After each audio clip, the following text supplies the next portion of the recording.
السلام عليكم، مرحبا بكم معايا فيديو قصير سهل ومفيد. عندي هاد اللعيبه ديال النحاس. بالنسبه اللي عنده شي حاجه ديال النحاس وبغى يحكها، فانا كيف شفتوا معايا درت واحد التجربه هنا. المهم غادي نشارك معكم. ها نتوما كيفاش دايره، كيفاش موسخه. شوفوا حالتها كيفاش دايره. بصراحه ما سخطش عليا نرميها، فقلت نحكها نحطها يعني كديكور. عندي هاد العجينه هذه اللي هي مشهوره، شفتوا معايا.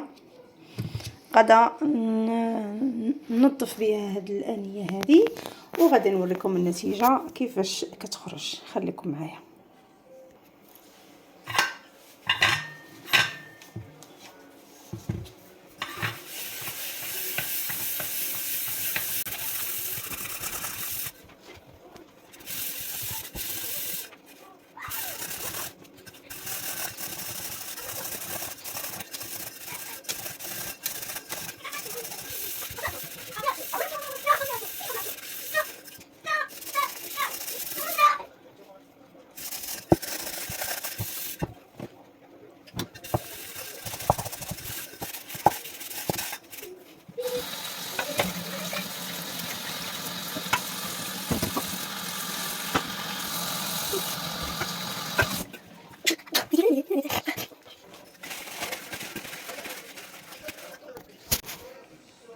كيف ما شفتوا معايا، شوفوا كيفاش رجعات.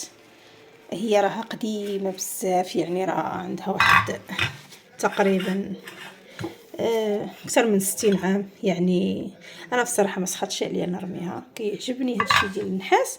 شوفوا كيفاش ولات. هي ما خرجتش مزيان، ولكن المهم الا عندكم شي حاجه جديده وبغيتو تحكوها ديال النحاس فهي كتخرج غزاله. شوفوا النتيجه.